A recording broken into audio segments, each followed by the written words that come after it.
Hello everybody, welcome to Global Adventures 247. You know, I've always believed that the best way to understand the world is to see it, to taste it, to experience it with all your senses. Food is the great connector, right? It brings people together. But sometimes, adventure calls in a different way. It whispers about breathtaking views, heart-pounding challenges, and places so wild they remind you just how alive you are. It's about more than just a good meal. It's about a story you'll tell for the rest of your life. Today, we're taking a little detour from the dinner table to explore something a bit more, shall we say, spicy? We're counting down the 20 most dangerous tourist attractions in the world. Now, don't get me wrong. I love a good, safe vacation with plenty of gelato. But there's a part of me that's fascinated by these places. They're beautiful, they're terrifying, and they're magnets for thrill seekers. These are the spots where nature shows its power, where history feels raw, and where every step is a memory in the making. It's the ultimate adventure menu, a feast for the brave. So, buckle up your seatbelts, or maybe your climbing harnesses. We're about to embark on a journey to the edge and back. We'll see incredible beauty and face down some serious risks, all from the comfort of your screen. And hey, if you enjoy thrilling travel content that makes your palms sweat just a little, make sure to like, share, and follow us for more food and travel videos. You never know where we'll end up next, but I promise it'll be an adventure. Let's go. Kicking off our list at number 20 is a place with a name that doesn't exactly scream relaxing getaway. Welcome to Death Valley, USA. Now, I'm a guy who appreciates a good dry heat when I'm enjoying some barbecue, but this is a whole other level. This is the hottest, driest, and lowest national park in the country. Imagine stepping out of your car and feeling a blast of air like you've opened a giant oven. The record temperature here is 134 degrees Fahrenheit. That's 57 Celsius. It's the kind of heat that makes you feel like you're melting from the inside out. The danger here isn't a monster or a cliff, it's the air itself. Dehydration is a real and present threat. You can lose gallons of water just by standing around, and you might not even realize it because the sweat evaporates instantly. Your car can overheat, your phone can shut down, and if you wander off the main roads without enough water, you're in serious trouble. The landscape is stark, beautiful, and utterly unforgiving. It's like being on another planet, a planet that is actively trying to cook you. But why do people go? Because it's magnificent. The salt flats stretch out like a blanket of snow. The multicolored hills of Artist's Palette look like a painter's dream, and the stars at night, away from all the city lights, are just breathtaking. It's a reminder of nature's raw power. You just have to respect it. My advice? Go in the winter, bring more water than you think you could possibly drink, and maybe pack a nice cold sandwich. You'll need it. Next up, at number 19, we're going from the lowest point in North America to the highest point on Earth. We're talking about Mount Everest. Look, I get winded walking up a few flights of stairs after a big lunch, so the idea of climbing this giant is just wow. This isn't a hike. It's a battle against the elements and your own body. The Sherpa people who guide climbers are the true heroes here, possessing a strength and resilience that's almost superhuman. They are the heart and soul of this mountain. The death zone above 8,000 meters is exactly as scary as it sounds. There's so little oxygen that your body literally starts to die. Altitude sickness can hit anyone, regardless of fitness level, causing headaches, nausea, and confusion. And that's before you even think about the weather. Storms can appear out of nowhere, bringing hurricane-force winds and temperatures that can freeze exposed skin in minutes. Then there are the avalanches and the Khumbu icefall, a constantly shifting maze of ice towers. It's nature's ultimate obstacle course. So what's the reward? What drives people to risk everything? It's the view from the top of the world. It's the personal challenge, pushing yourself to the absolute limit.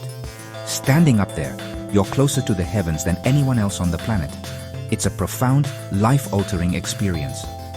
For me, I think I'd prefer to experience it through a documentary, maybe with a nice cup of hot tea and some Nepalese momos. But for the brave souls who make the climb, my hat is off to you. You are incredible.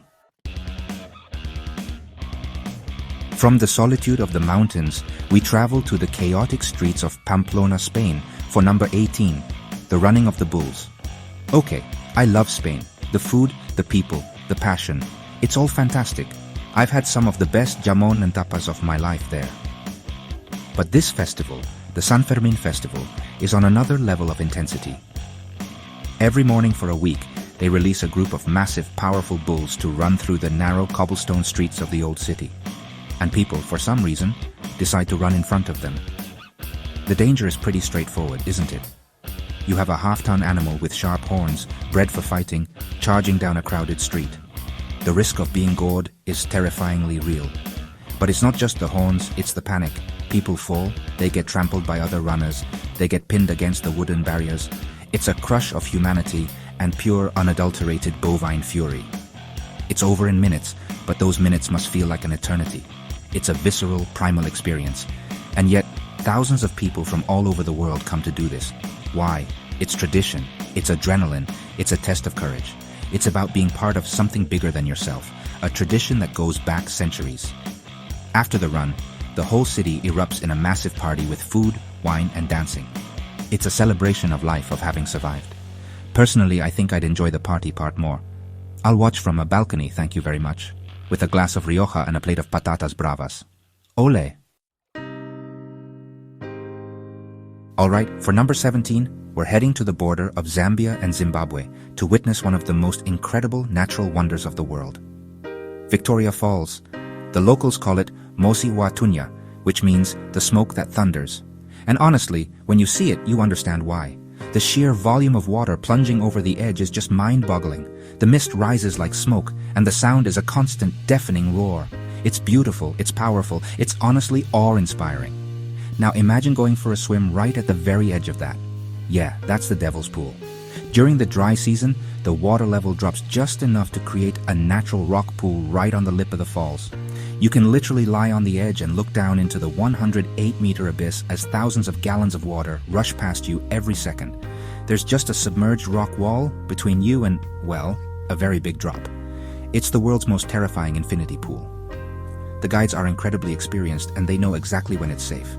But that doesn't stop your heart from pounding in your chest. One slip, one freak current, and the story would have a very different ending. It's the ultimate trust fall with Mother Nature. People do it for the photo, for the bragging rights, for that feeling of being on the absolute edge of existence. It's a beautiful, beautiful place. But honestly, I think I'd be just as happy admiring the thunderous smoke from a safe distance, maybe with a nice local beer. For number 16, we're off to the Emerald Isle, to the stunning coast of County Clare, Ireland, the Cliffs of Moher. Oh my goodness, what a place. I love Ireland. The people are honestly the warmest in the world. The music makes your soul dance, and a pint of Guinness in a cozy pub is one of life's great pleasures. And these cliffs, they are pure poetry. They rise straight out of the Atlantic Ocean, stretching for miles with waves crashing violently against their base. It's dramatic, it's moody, it's everything you imagine Ireland to be. The danger here is subtle but serious. There are official paved pathways with stone walls for protection, and they offer spectacular views. But many visitors are tempted to hop the wall and walk along the unofficial dirt paths right on the cliff's edge for that perfect unobstructed photo. The problem is, these edges are not stable. They can crumble under your weight without any warning. It's a sheer drop of over 200 meters straight down to the rocks and churning sea below. And then there's the wind. The gusts coming off the Atlantic can be incredibly powerful and unpredictable. They can literally knock you off your feet. Every year, there are tragic accidents here. People who got a little too close to the edge. It's a powerful reminder to respect the boundaries. You can still get the most magnificent photos and feel the raw beauty of the place from the safe side of the wall. Enjoy the view, feel the spray on your face, listen to the seabirds, and then go find a nice pub for some fish and chips. That's the perfect Irish adventure. We're coming back to the USA for number 15, to one of my favorite places on Earth, Yosemite National Park in California. This place is a cathedral of nature. The giant sequoia trees, the waterfalls, El Capitan, it feeds your soul, and towering over it all is the iconic Half Dome. It looks like a giant granite sphere that was sliced perfectly in half. It's a majestic, imposing sight that calls to climbers and hikers from all over the world. It looks impossible to climb, but there is a way. The final 400 feet of the ascent are up the sheer granite face, using 2 steel cables as handrails. It's not rock climbing exactly, but it's not a simple hike either. The rock is steep, at a 45-degree angle or more in some places, and worn smooth by thousands of boots. If you slip, There is nothing to stop you from a very long, very tragic fall. People have died here, and you have to do this after already hiking for miles and gaining thousands of feet in elevation, so you're already exhausted. On top of the physical challenge, there's the weather.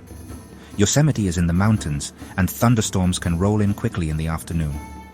Being on top of a giant granite dome, holding onto steel cables during a lightning storm is, let's just say, not a recommended activity. You need a permit to climb it, and they limit the numbers for safety. It's a true test of endurance and nerve. The reward? A 360-degree view of one of the most beautiful valleys in the world. I might just enjoy that view from the valley floor, with a picnic. That sounds good, right? Get ready, because number 14 is a real nail-biter. We're going to China, to Mount Hua, one of the country's 5 sacred Taoist mountains. The mountain itself is stunning, with sharp peaks and breathtaking temples. For centuries, pilgrims have made the journey here. But for the modern thrill-seeker, there's one particular trail that stands out, the plank road in the sky. The name alone should give you a hint of what's to come. This isn't a walk in the park. It's a walk on the side of a cliff.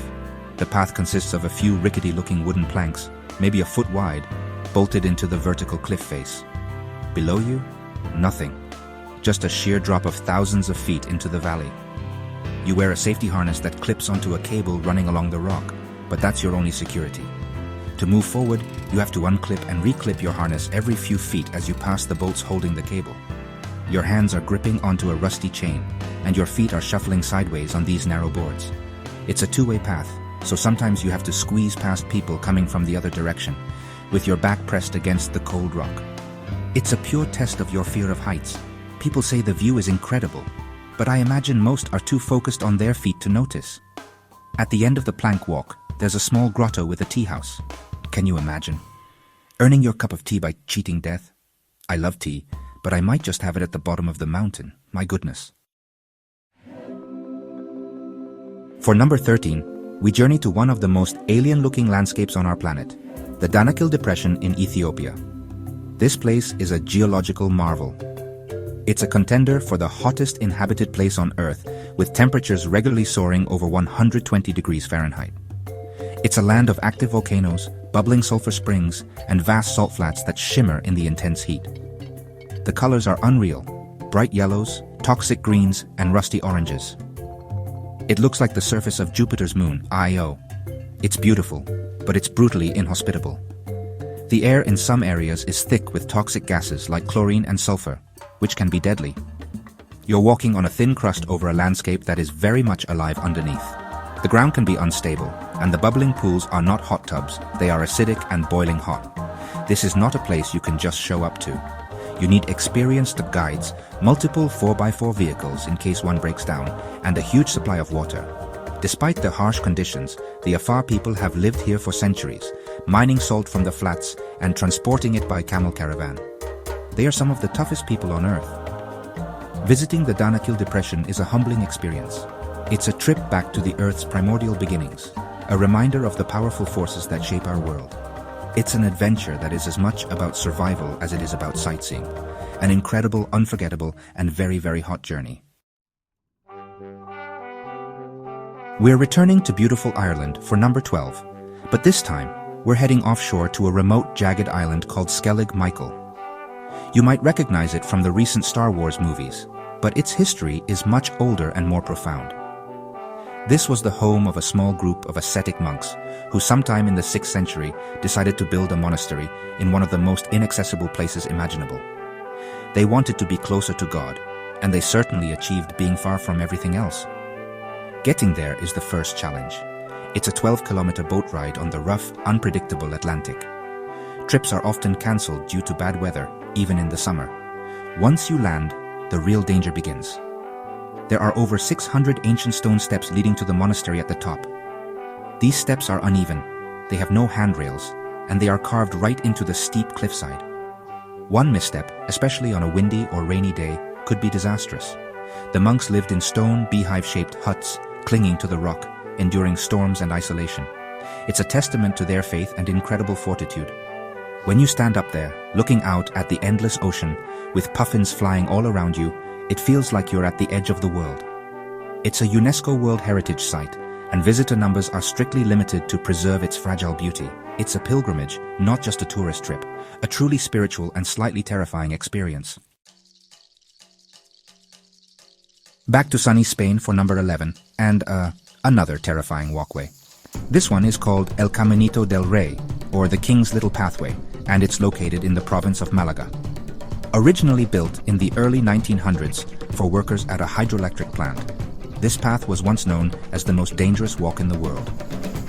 For decades, it fell into disrepair.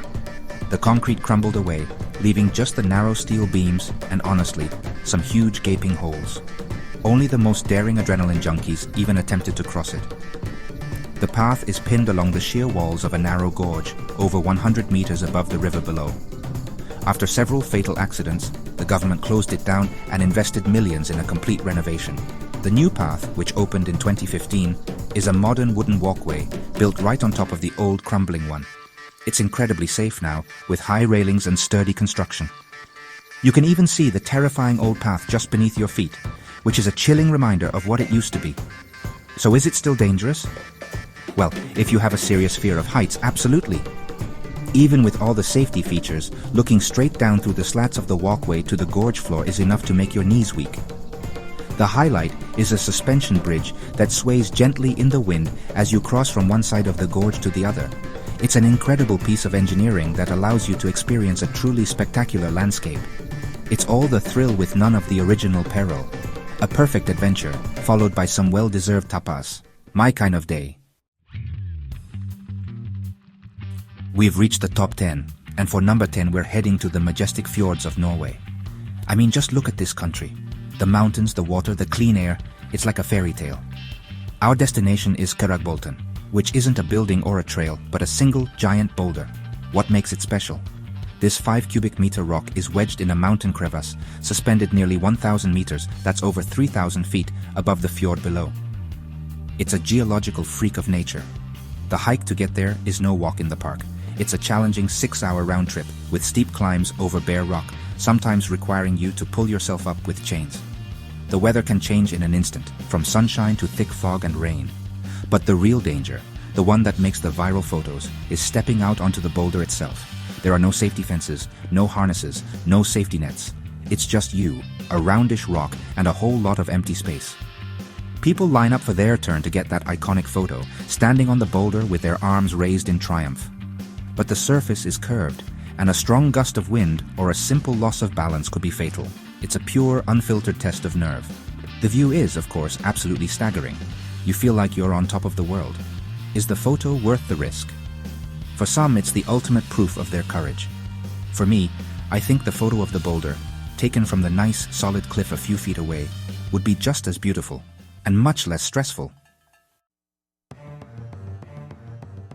For number 9, we're going to the Swiss Alps, a place of such pristine beauty it almost doesn't look real. The green meadows, the charming chalets, the sound of cowbells, and the towering, formidable mountains. We're here to talk about one mountain in particular, the Eiger. Its north face is one of the most famous and deadliest climbs in the world, but you don't have to be a world-class mountaineer to experience its intimidating presence. You can hike the Eiger Trail. This trail runs right along the base of the infamous north face. It's a challenging but manageable hike for experienced walkers, offering jaw-dropping views of the Grindelwald Valley below. So, what's the danger? 2 things, rockfall and the terrain itself. The north face is constantly shedding rock and ice, especially on warmer days. While the trail is set back a bit, the risk is always there. You're walking underneath a mile-high wall of crumbling rock. You can hear the rocks falling, which is a constant, unnerving reminder of the mountain's power. The path itself is narrow in places, with steep drop-offs. It's well maintained, but a slip could have serious consequences. You are truly in the high mountains here, and the weather can turn viciously fast. It's a hike that demands respect and preparation. The reward is an intimate connection with mountaineering history. You can look up and try to trace the routes the climbers take, feeling a sense of awe for their bravery. It's a humbling, beautiful, and slightly nerve-wracking walk in the shadow of a giant. And afterwards, you can reward yourself with some amazing Swiss cheese fondue. Now that's a plan. Let's leave the mountains for a bit and head to the beach. For number 8, we're going to New Smyrna Beach in Florida. It looks like paradise, right? White sand, warm Atlantic water, great waves for surfing. It's a popular spot for families and sunbathers. What could possibly be dangerous about that? Well, this beautiful beach has a rather unfortunate nickname, the shark attack capital of the world. Oh boy. It's not that there are more sharks here than anywhere else, but the conditions are perfect for human-shark encounters. The area is a breeding ground for several species of sharks, especially black-tip sharks. And the murky water, stirred up by the great surfing waves, makes it hard for them to see what they're biting. They're not hunting people. They're usually going for the mullet fish that also love this area. But in the cloudy water, a dangling foot or a splashing hand can easily be mistaken for a fish. Most of the bites are hit and runs and aren't fatal, but they are frequent. Experts say if you've swum at New Smyrna Beach, you've probably been within 10 feet of a shark. It's a sobering thought. The surfers are especially at risk, but they keep paddling out every day. It's a calculated risk for the love of the sport. It just goes to show you that danger can be lurking in the most idyllic-looking places. Maybe I'll just build a sandcastle. That sounds safe and fun. For number 7, we're plunging deep into the Amazon basin, to Madidi National Park in Bolivia. This is one of the most biodiverse places on the entire planet. From snow-capped Andean peaks to lush tropical rainforests, it has it all. It's a nature lover's dream, a place teeming with life. And that, my friends, is precisely where the danger lies. Almost everything in this beautiful, verdant paradise is trying to kill you. I'm only slightly exaggerating. The park is home to some of the most aggressive and venomous creatures in the world. There are jaguars, pumas, and massive anacondas. There are swarms of mosquitoes carrying tropical diseases. There are peccaries, wild pigs with sharp tusks that will charge you without provocation. There are poison dart frogs, spiders, and snakes whose venom can be fatal. It's a real-life Jungle Book, but a much scarier version. And it's not just the animals. The plant life can be just as dangerous. There are plants that can cause severe rashes, blindness, or even death if touched or ingested. Even a small cut or insect bite can quickly become infected in the hot, humid environment. You absolutely cannot go here without an expert local guide who knows what to touch, where to step, and how to react. It's a true immersion into the wild, a place where humans are definitely not at the top of the food chain. An incredible and incredibly intimidating adventure. We're back in the United States for number 6, heading to the northeast, to Mount Washington in New Hampshire. Now, this mountain might not seem that impressive on paper. At just over 6,200 feet, it's a dwarf compared to the Rockies or the Alps. You can even drive or take a cog railway to the summit.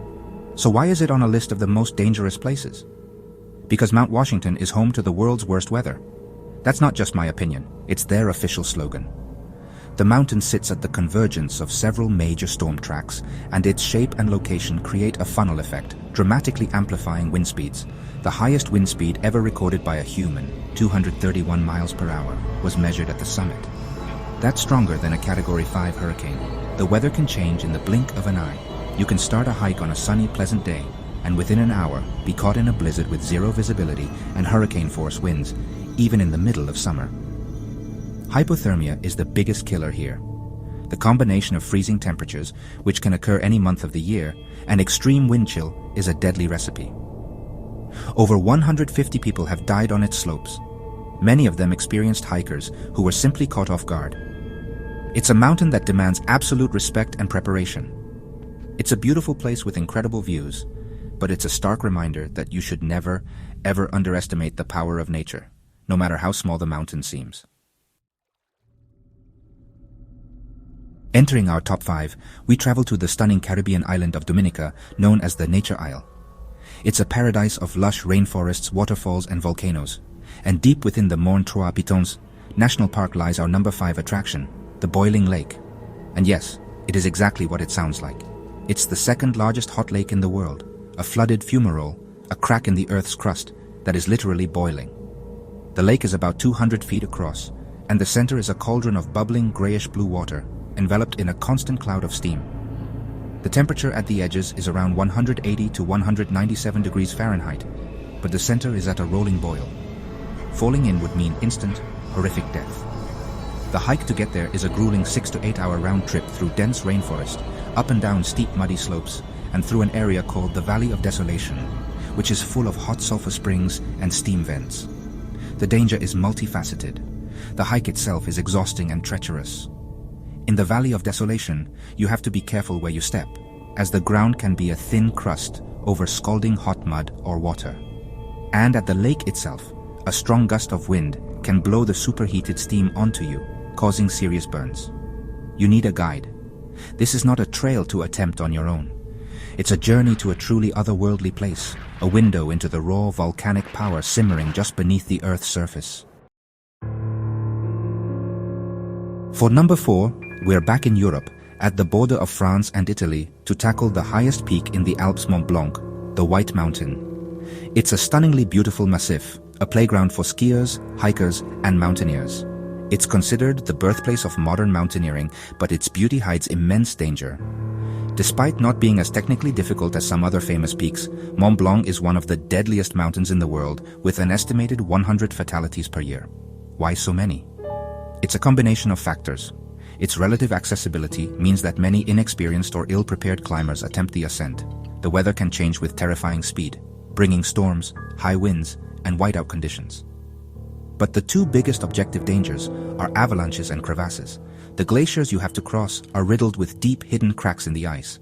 A fall into a crevasse is often fatal, and the slopes are prone to massive avalanches that can sweep away entire teams of climbers. Even the most popular route, the Goutte Route, has a treacherous section called the Grand Couloir, or Death Gully, which is notorious for constant rockfall. It's a deadly game of Russian roulette to cross it. Climbing Mont Blanc is a serious undertaking that requires skill, experience, proper equipment, and often a professional guide. The views from the summit are, without a doubt, some of the most spectacular in all of Europe. But it's a beauty that commands the utmost respect and caution. Our number 3 spot takes us to the incredible island of Madagascar, a place unlike any other on Earth. We're visiting the Tsingy de Bemaraha National Park, a UNESCO World Heritage Site that looks like a landscape from another planet. Tsingy is a Malagasy word that means where one cannot walk barefoot, and that is the understatement of the century. This place is a forest, but not of trees. It's a forest of stone. The park is a massive plateau of limestone that has been eroded by rainwater into a dense network of razor-sharp pinnacles and spires. Imagine a field of giant grey knives pointing to the sky. The formations can be hundreds of feet high, and the edges are so sharp they can easily slice through clothing, gear, and skin. A fall here would be catastrophic, not just because of the height, but because you would be impaled on a bed of natural razors. It's one of the most treacherous terrains imaginable. To explore this incredible place, you have to navigate a system of suspension bridges, cables, and ladders that have been installed. You're clipped into a harness the entire time. It's like a via ferrata mixed with a jungle gym from a nightmare. It's a slow, careful process. Why do it? Because hidden within this stone forest is a unique ecosystem. Lemurs and other rare creatures have learned to leap from one sharp pinnacle to another. It's a breathtaking, surreal, and utterly unique adventure. Just be very, very careful where you put your hands. For our runner-up at number 2, we travel to Japan, to the base of the majestic Mount Fuji. Here lies Aokigahara, also known as the Sea of Trees. It's a vast, dense forest that grew on hardened lava from one of Fuji's last major eruptions. The forest floor is uneven, rocky, and riddled with caves. The trees grow so densely that they block out most of the sunlight and wind, creating an eerie, silent atmosphere. It's a beautiful place, in a haunting sort of way. The primary danger here is not an animal or a cliff, but the forest itself. It is notoriously easy to get lost in Aokigahara. The dense canopy can interfere with GPS signals, and compasses are said to be unreliable due to the magnetic iron in the volcanic soil. There are very few landmarks, and every direction looks the same. Once you step off the official trails, it can be incredibly difficult to find your way back. The silence and disorientation can quickly lead to panic. The forest has also developed a tragic reputation as a site for suicides, which adds to its somber and unsettling atmosphere. Signs at the entrance urge visitors to think of their families and seek help. For the casual hiker, the risk is real. Sticking to the marked paths is absolutely essential. It's a place that reminds you of the power of nature to both create stunning beauty and to disorient and isolate. A truly profound and sobering place to visit. And here we are, at number 1. You might be surprised. It's not a volcano or a shark-infested beach or a rickety plank walk. The most dangerous tourist attraction in the world, based on the sheer number of incidents, is one of America's greatest treasures, the Grand Canyon. It's one of the most beautiful places I have ever been. The scale of it is impossible to comprehend. It's like looking at the face of time itself. It's majestic, it's spiritual, and millions of people visit safely every year. So, what makes it so dangerous? It's a combination of its immense scale and the underestimation of its visitors. The most common danger is falling. People get too close to the edge for a selfie. A gust of wind comes, and the result is tragic. There are no railings along most of the rim. But the biggest killer isn't falling from the rim, it's the canyon itself.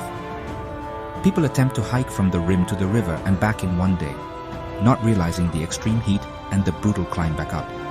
The temperature at the bottom of the canyon can be 20 to 30 degrees hotter than at the rim. Dehydration, heat stroke, and exhaustion claim lives every single year. The Park Service performs hundreds of rescues annually. The Grand Canyon is a reverse mountain. The easy part is going down. The hard and potentially deadly part is climbing back out in the searing heat. It's a place of sublime beauty, but it is also a wilderness that is powerful and unforgiving. It demands respect, preparation, and a healthy dose of humility. Wow, what a journey, right? From the scorching heat of Death Valley to the dizzying heights of the Grand Canyon. It's amazing to see the incredible, beautiful, and sometimes terrifying places our world has to offer. These attractions remind us that adventure is not always easy or comfortable. It challenges us, it pushes our limits, and it makes us feel truly alive. It's about more than just seeing a place. It's about feeling its power and respecting its boundaries. And for me, that's what travel is all about. These places aren't for everyone, and that's okay. My idea of a thrill might be finding the perfect slice of pizza in Naples. But I have so much admiration for the people who seek out these challenges, who train and prepare to meet nature on its own terms. They come back with stories that last a lifetime. And isn't that what we all want? To collect stories, to connect with the world, and to have a good meal waiting for us at the end of the day. Because every great adventure should end with great food, don't you think? Thank you so much for joining me on this wild ride. I hope it sparked a little bit of your own adventurous spirit. If you enjoyed this countdown, don't forget to like this video, share it with your thrill-seeking friends, and follow Global Adventures 247 for more food and travel videos. We have so much more of this beautiful world to explore together. Until next time, stay curious, stay hungry, and I'll see you out there. Bye, everybody.